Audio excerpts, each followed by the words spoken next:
Besides the click element and fill text field we mentioned earlier, we'll go over a few commonly used interaction commands to help you better get automation tasks done. Drag and drop element lets you move an element to a specific spot on a web page. For example, there's a slider like this on the current page, and I want to move it to the target position. First, select the target, capture the slider, then name it Playground Web Slider Handle.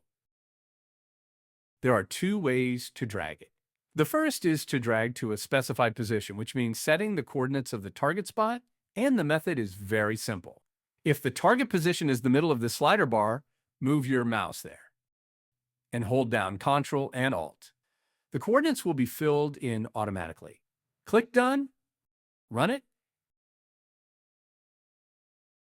and it'll drag to the middle successfully.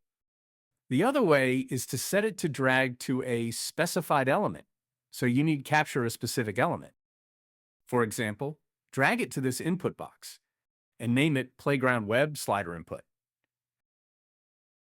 After running it, the slider will be dragged all the way to the right of the slider bar successfully. Select Drop-Down option lets you pick an item from a drop-down directly. For example, capture the drop-down on the web page.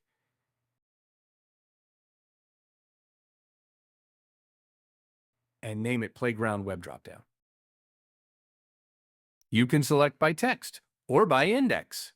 If you set the index to 2, run it. It will select the second index, which is orange. If you set the text to equal banana,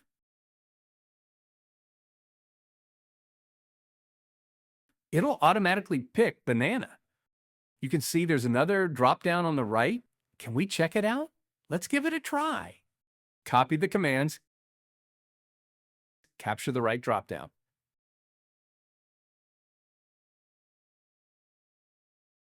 And name it Playground Web Dropdown right. Select the second option in the drop-down by position.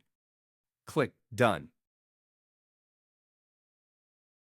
The run fails, showing checking is not supported for this element. Even though both are drop-downs, why doesn't it support the check? The answer is in the web page's underlying structure. Right-click on any area of the web page and choose Inspect. The page will show the web page source code, and we can move it to a separate window.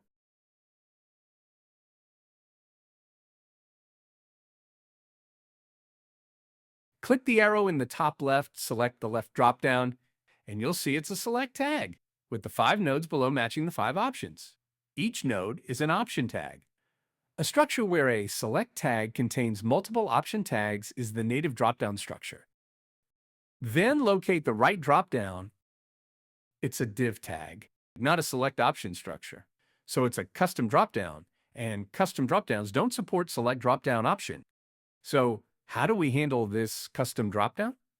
Let's say we need to pick the third option. First off, we definitely need to click the drop-down to expand the options. Use Click Element and select the right drop-down we captured earlier. Next, capture the third option. Name it Playground Web Dropdown Right C. And just use Click Element to click it. Run it.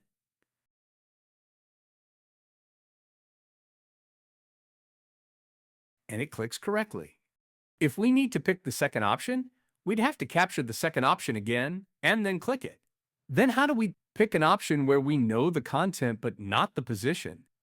If there are too many options, capturing them one by one isn't very efficient.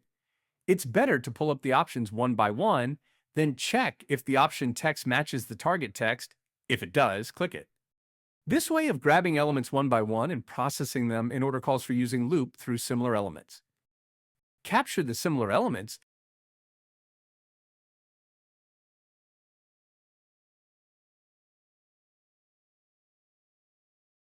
Name it Playground Web Dropdown Similar Element Group, and rename each element we get in the loop to current element. Inside the loop, we need to check if the text of each current element we pull up is the target text. Just use get element details to grab the element text, name it current element text. Add a print.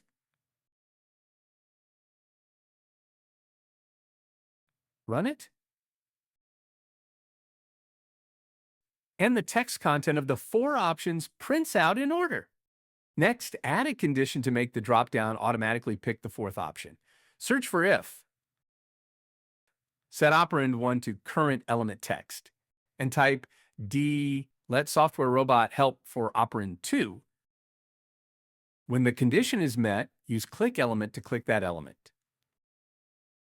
Click run. And it successfully selects option D, plus the text of the 4 options prints out in order too.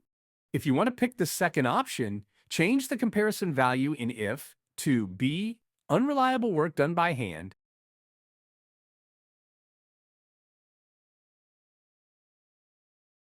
and it'll also select successfully after running.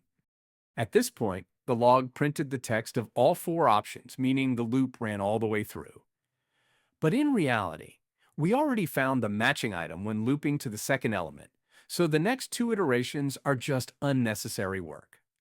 Do you remember which command can end the loop right away? That's right, exit loop. Add exit loop after click element to exit the loop immediately. Run it again to see the effect. It successfully selects option B, and the log doesn't print C and D anymore, which means the program stopped running right after clicking option B. When you come across a native dropdown, use Select Dropdown option to handle it. When you run into a custom dropdown, if the option is fixed, just capture the target and click it. If the option isn't fixed, loop through each option in the dropdown and check them one by one until you find the target option. The pop-up handing set has 5 commands in total, and they correspond to 3 types of dialogues: upload dialog, download dialog, and web page dialog. Out of these, upload file and handle upload dialog are used for processing the upload dialog. Download file and handle download dialog are for processing the download dialog. Both upload and download have 2 commands each. So what's the difference between them? Upload file and download file can automatically click the upload or download button and handle the dialog, while handle upload dialog and handle download dialog can only handle the dialog itself. Next, we'll demo the 2 download commands. The goal is to click the download button and save the order data to the desktop. Select the download file command. First, capture the download button and name it Playground Web Download. The download method supports by clicking the download button or from URL. Pick the desktop as the directory. You can also customize the file name by renaming it to order data. You can also set whether to wait for download to complete. The wait time is the timeout set below. Note that if the download isn't finished when the timeout hits, it'll throw an error and stop right away. So if the target file is large or your internet is slow, you can bump up the wait time a bit. The path of the downloaded file will be saved to the variable below. We'll add a print later to check the result. Click Run.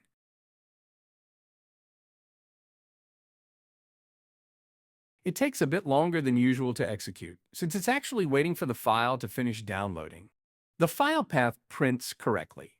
If you need to open the file later or process it further, you can use this path to find the target file. You'll also see the downloaded file on the desktop. Now, switch to Handle Download Dialog to give it a try.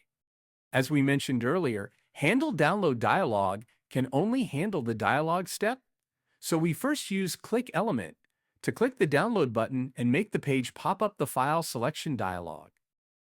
Drag in a Handle Download dialog and note that you need to manually select the browser type. Here, the click button means clicking OK or Cancel in the dialog. Leave it as OK and still pick the desktop for the folder. This time we won't set the file name or timeout waiting. Change Print to the new file path variable. and disable Download File. Run it.